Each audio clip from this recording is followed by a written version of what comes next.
not take this lightly. This is our last resort.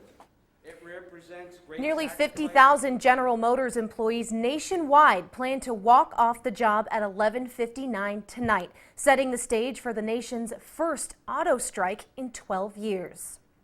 Good evening, I'm Keely Lovern. Last night at 11:59, the United Auto Workers contract came to an end with GM.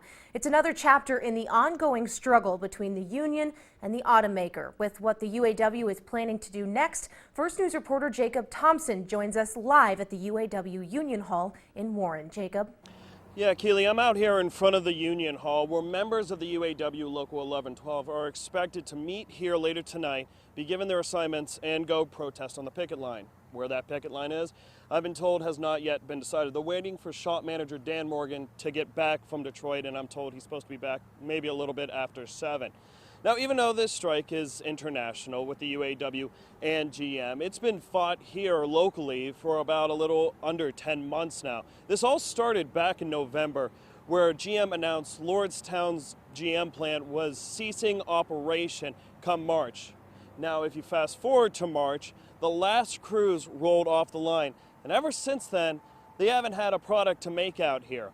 Now, some people chose to leave, like former local UAW Local 1112 President Dave Green. He chose to move to another GM plant outside the state to help support his family. Some people chose to stay, knowing striking could be an option. We spoke to current Local 11, the new Local 11 President, Tim O'Hara, about how long this strike is expected to last.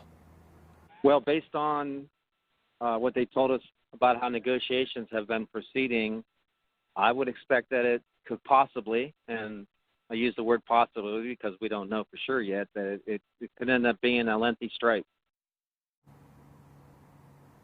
Now, he told First News that they don't know how many people are expected to show up tonight.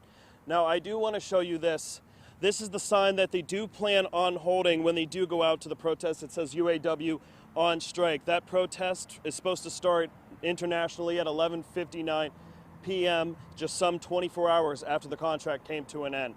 And tonight I'll be speaking with Dan Morgan about basically what happened at the meeting that caused this and how this could affect Lordstown GM.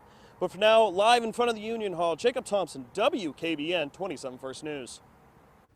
All right, thanks, Jacob. And Congressman Tim Ryan also responded to the UAW's strike announcement on Twitter. Ryan says he stands with the UAW's decision to strike. He says they deserve better wages, affordable health care, and a secure job. Locally, the last Chevy crews rolled off the Lordstown plant on March 6th. Here's what Senator Sherrod Brown had to say.